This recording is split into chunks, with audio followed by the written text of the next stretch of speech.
दोस्तों, इस बात में कोई शक नहीं कि इस दुनिया में सबसे खूबसूरत रिश्ता ममता का रिश्ता है। एक माँ अपने बच्चे से जितनी मोहब्बत करती है कोई दूसरा नहीं कर सकता। जब तक बच्चे के पेट में खाना न चला जाए माँ को चैन नहीं आता। बच्चा जब रो रहा होता है तो माँ को ये बात मालूम हो जाती है कि आखिर इसके रोने की क्या वजह है, ये क्यों रो रहा है।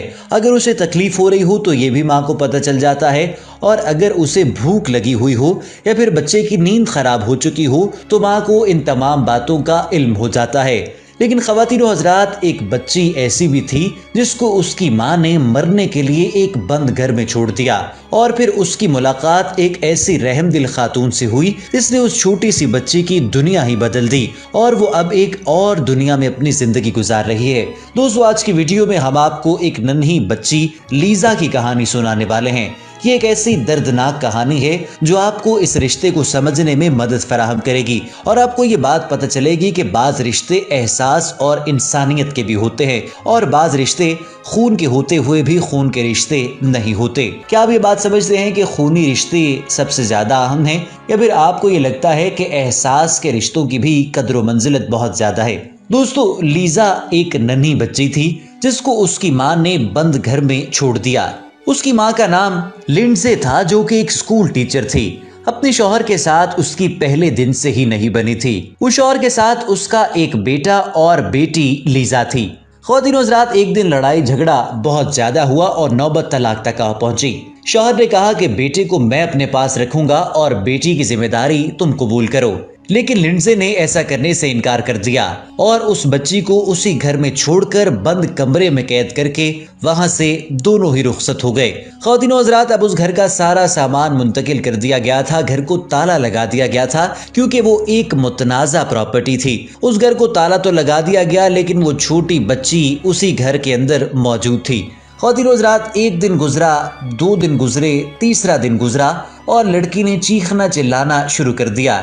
यकीनी तौर पर उसको भूख लगी थी और कोई भी उसको खाना नहीं फराहम कर रहा था। इसके अलावा खौफ व हिरास का भी माहौल था क्योंकि उस घर में और कोई भी शख्स मौजूद नहीं था। इतने में सामने घर वाले एक शख्स को इस बात का इल्म हुआ कि घर की एक लाइट चल रही है और किसी बच्चे के रोने की आवाज आ रही है। लिहाजा उसने ये किया कि उसने फौरी तौर पर पुलिस को बुलाया और इत्तला दी कि इस घर में रहने वाले तो यहाँ से चले गए, लेकिन एक छोटे बच्चे के रोने की आवाज आती है। आप जरा इस बात की तहकीकात तो करें कि आखिर कोई बच्चा तो अंदर मौजूद नहीं। तो पुलिस ने सबसे पहले तो दरवाजा खटखटाया, छत पर जाकर भी तमाम तर मामला देखे, लेकिन घर के अंदर दाखिल होने का कोई भी रास्ता नहीं था। लिहाजा उन्होंने घर के पिछले दरवाजे को तोड़ा और घर के अंदर दाखिल हो गए और देखा कि एक कमरे की गंदी सी जमीन पर एक छोटी बच्ची मारे भूख के बिलक रही है और चीख चिल्ला रही है। पुलिस वाले ने फौरी तौर पर उसको अपनी गाड़ी में बिठाया और उसको अस्पताल मुंतकिल कर दिया। ख़वातीन और हज़रात, अब वो छोटी बच्ची डॉक्टर्स की आगोश में आ चुकी थी और डॉक्टर्स ने फौरी तौर पर उसको दूध पिलाया। उसकी अच्छी सेहत के लिए उसको छोटी बच्ची को एक ड्रिप लगाई और उसको अपने पास ही उस अस्पताल में ही रखा। वहां पर एक और खातून भी अपने बच्चे के इलाज मुआलजे के लिए आई हुई थी। अब उसकी नज़र इस बच्ची पर पड़ी और उसने डॉक्टर से सवाल किया कि कौन है इस बच्ची का वाली वारिस। तो डॉक्टरों ने कहा कि ये बच्ची बिल्कुल लावारिस है, ना इसके आगे कोई है और ना ही इसके पीछे कोई है। पुलिस वाले इसको यहाँ पर छोड़ गए और उन्होंने कहा कि हमें ये एक बंद घर से रोती हुई बिलकती हुई मिली है, लिहाजा हम इसे अस्पताल लाए कि अगर इसकी सेहत खराब है तो इसका तिब्बी मुआयना किया जाए। ख़वातीन और हज़रात, वो खातून जिसका नाम एलेक्सा था, उसने जब इस छोटी बच्ची को देखा तो उसकी आंखों में आंसू आ गए और दरिया दिली रहम दिली का ये इंतहा था कि उसने कहा कि इस बच्ची को मैं अपने साथ अपने घर ले जाना चाहती हूँ। अगर वाकई इसके आगे पीछे कोई नहीं तो मैं इसकी परवरिश करूंगी। आप मेरा नंबर अपने पास मौजूद रखें।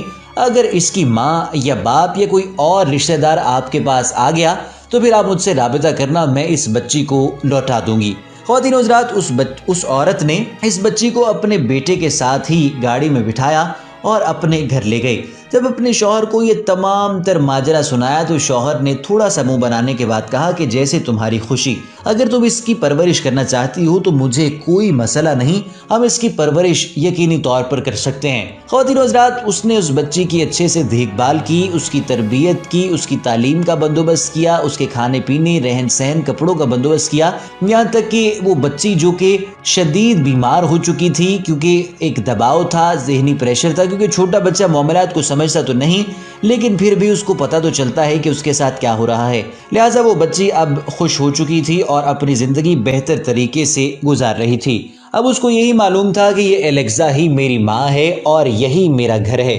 इसके आगे क्या है, पीछे क्या है, उस बच्ची को कुछ भी इल्म नहीं था। बच्ची स्कूल गई और स्कूल से पास होकर बच्ची का दाखिला कॉलेज में हो गया और देखते ही देखते वो अपने पैरों पर खड़ी हो गई। ख़वातीन व हज़रात, जब कुछ अरसा गुजरा तो उसकी माँ ने दोबारा से उसकी तलाश शुरू कर दी। जो उसकी असल माँ थी उसने पुलिस के चक्कर काटना शुरू कर दिए और इस बात की खोज में लग गई कि आखिर वो बच्ची कहाँ गई, वो जिंदा है, मर गई या फिर उसका कोई सुराग लग सकता है। लिहाजा जब वो उस थाने में गई और तमाम तर रिकॉर्ड चेक किया गया तो पता चला कि उसको फलां अस्पताल मुंतकिल किया गया था। और जब उस अस्पताल में जाकर देखा गया तो पता चला कि उसको फलां औरत आज से कुछ साल पहले अपने साथ ले गई थी और ये उसका टेलीफोन नंबर है और इससे राबिता करके इस बात का पता चल सकता है कि बच्ची किस हालत में है और बच्ची की सेहत अब कैसी है।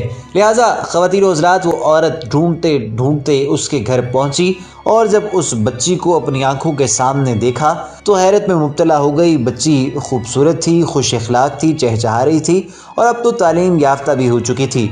उसने बताया कि मैं तुम्हारी माँ हूँ और आज से तकरीबन 15 साल पहले मैं तुम्हें एक घर में इसलिए छोड़ गई क्योंकि मेरी लड़ाई अपने शौहर से हुई और हम साथ नहीं रह सकते थे। हमारी तलाक हो गई और हमने तुम्हें वहाँ पर ही छोड़ दिया।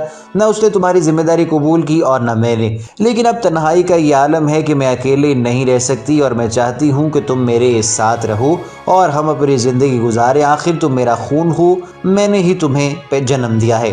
लेकिन ख़वातीन व हज़रात, वो लड़की लीज़े अब उसके साथ जाने से मुकम्मल तौर पर इनकारी थी और एलेक्सा को ही अपनी माँ तस्लीम कर चुकी थी। उस लड़की ने कहा कि बेशक तुम मेरी माँ हो और तुमने मुझे जन्म दिया, लेकिन तुमने मेरे हुकूक भी पूरे नहीं किए और ना ही मुझ पर कोई एहसान किया। लिहाजा अब मेरे दिल में तुम्हारे लिए कोई जज्बात नहीं है और ना ही मैं तुम्हारी कदर करती हूँ। अलबत्ता एलेक्सा ही मेरी माँ है और यही मेरा घर है। मैं हमेशा यहाँ पर ही रहना चाहूँगी और इनकी मर्ज़ी से ही शादी करके अपनी ज़िंदगी के तमाम फ़ैसले करूँगी। लिहाजा मैं तुम्हें अपनी माँ तस्वुर नहीं करती। एलेक्सा मेरी माँ है और तुम चाहो तो यहाँ से जा सकती हो। ये सारा माजरा देखकर उस औरत की आंखों में आंसू आ गए और उसने कहा कि हाँ, वाकई तुमने दुरुस्त फैसला किया। जब मैंने मुश्किल में तुम्हें छोड़ दिया तो अब मेरा ये काम नहीं बनता कि मैं तुम्हें कहूँ कि तुम मेरे साथ आ जाओ और बाकी ज़िंदगी मेरे साथ गुजारो। एलेक्सा ही तुम्हारी माँ है जिसने तुम्हारा ख्याल किया और तुम्हें रोते हुए अस्पताल से अपने घर लाई, तुम्हारी तालीम का, नानो नफ़के का बंदोबस्त किया और तुम्हें एक अच्छी ज़िंदगी दी। लिहाजा वो औरत वहाँ से निकली और रोते हुए चल पड़ी। ख़वातीन व हज़रात, तो ये एक कहानी एक ऐसी लड़की की है जिसको उसकी माँ ने नहीं बल्कि किसी और औरत ने पाला और एहसासात ऐसे जुड़े, रिश्ता ऐसा मजबूत हुआ कि उसने अपनी हकीकी माँ को भी पहचानने से इनकार कर दिया। तो दोस्तों, ये तमाम मामलात एहसास के होते हैं और बाज़ औक़ात एहसास करने वाले हमारे दिल में ऐसी जगह कर लेते हैं, ऐसा घर कर लेते हैं कि हमें उनके साथ रहना खूनी रिश्तों के साथ रहने से ज़्यादा अच्छा लगता है। और जब कोई भी रिश्ता इतनी मजबूती तक पहुंच जाता है तो फिर उसको तोड़ना मुश्किल ही नहीं बल्कि नामुमकिन हो जाता है। इससे मुतल्लिक आपकी क्या राय है, इसके बारे में आप क्या सोच रहे हैं, कमेंट सेक्शन में ज़रूर लिख दीजिए ताकि हमें और इस वीडियो को देखने वाले तमाम नाजरीन को ये मालूम हो सके कि आप क्या समझते हैं, क्या एहसास के रिश्ते खूनी रिश्तों पर सबकत ले जा सकते हैं या नहीं। अगर ये वीडियो पसंद आए ही तो इसको लाइक करें, कमेंट्स करें और वीडियो